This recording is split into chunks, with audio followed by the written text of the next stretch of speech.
Have you ever changed your fashion and the way you dress up because somebody just said so? Uy, magpalit ka na ng clothes mo. Dapat hindi ganyan.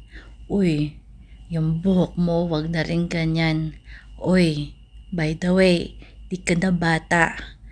Matanda ka na. Dress up appropriately according to your age.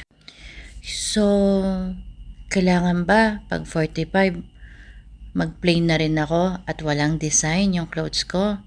Dapat kung all black, all black. Dapat kung t-shirt, t-shirt. Dapat straight cut pants, ganon. I don't judge everybody or anyone. Depende sa kung anong style ang gusto nila. Kung comfortable sila na conservative, go. Kung gusto nila sexy, go. Kung gusto nila summer dress, go. Gusto nila black and white, go. Gusto nila colorful, go. I don't care. And I don't follow fashion. Gusto ko lang ang design at cut at comfortable ako at masaya ako, then I will buy it. Ganun ang fashion ko. Hindi ako nagkakapi sa ibang tao o sa artista. I dress up according to my own happiness and my own uniqueness. Tama ba yun? Tapos mag-dress up para marespeto ng tao. Kaya ba ako niloko kasi ganito ako mag-dress up? Kahit naman matino ang suot ko lulukohin pa rin ako, lalo na kung gago yung lalaki. Diba? O yung tao. So, totoo lang minsan, nakakainis at nakakaapekto pag sinasabihan tayo ng mga salitang hindi ka nais-nais. Hindi naman din ako nagsasalita sa ibang tao na bakit ganyan dress up mo? Bakit wala kang pera? Bakit ang taba mo? Bakit ang pangit mo? Di ako ganun. Life is too short. Do what makes you happy. Gusto mong magpabata? Kahit 50 ka na, go. Kailan ka magpapaganda pag nasa kabaong at hukay ka na? Ay, sorry for my words ha. I mean, let's face it. Kailangan ba natin magpaganda? Pag huling araw na natin ng buhay natin, magpapa-make up tayo, mag-gown tayo, pero tulog na tayo at hindi na tayo magigising, yung bang gusto natin? Nangyari na yan dati. May nagsabi sa akin, change your color, change your hairstyle, tapos change the way you dress up, be matured, be smart. Pero ano nangyari? Wala din.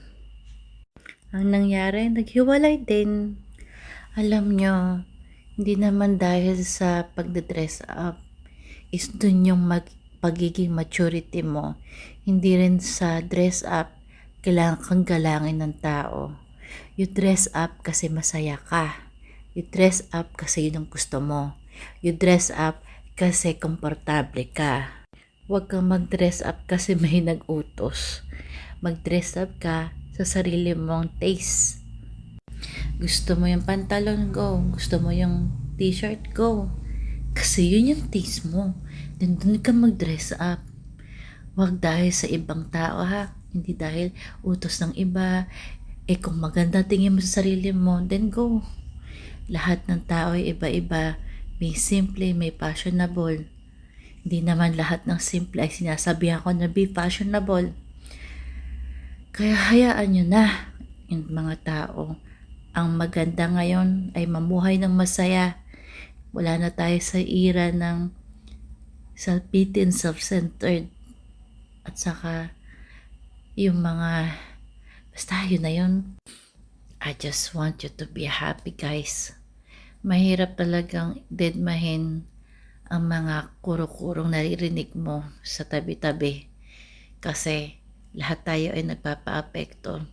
Pero kung wala kang pake, at saka mahal mo naman sarili mo at tingin mo napakaganda mo kahit kanino,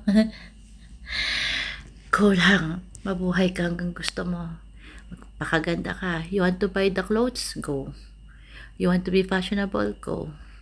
Gusto mong maging K-pop? Go. Diba? Gusto mong bumili ng makeup? Go. Walang nagpipigil sa'yo. Dahil wala naman silang ambag sa buhay mo, diba? Sarili mong pera, sarili mong pagpaganda.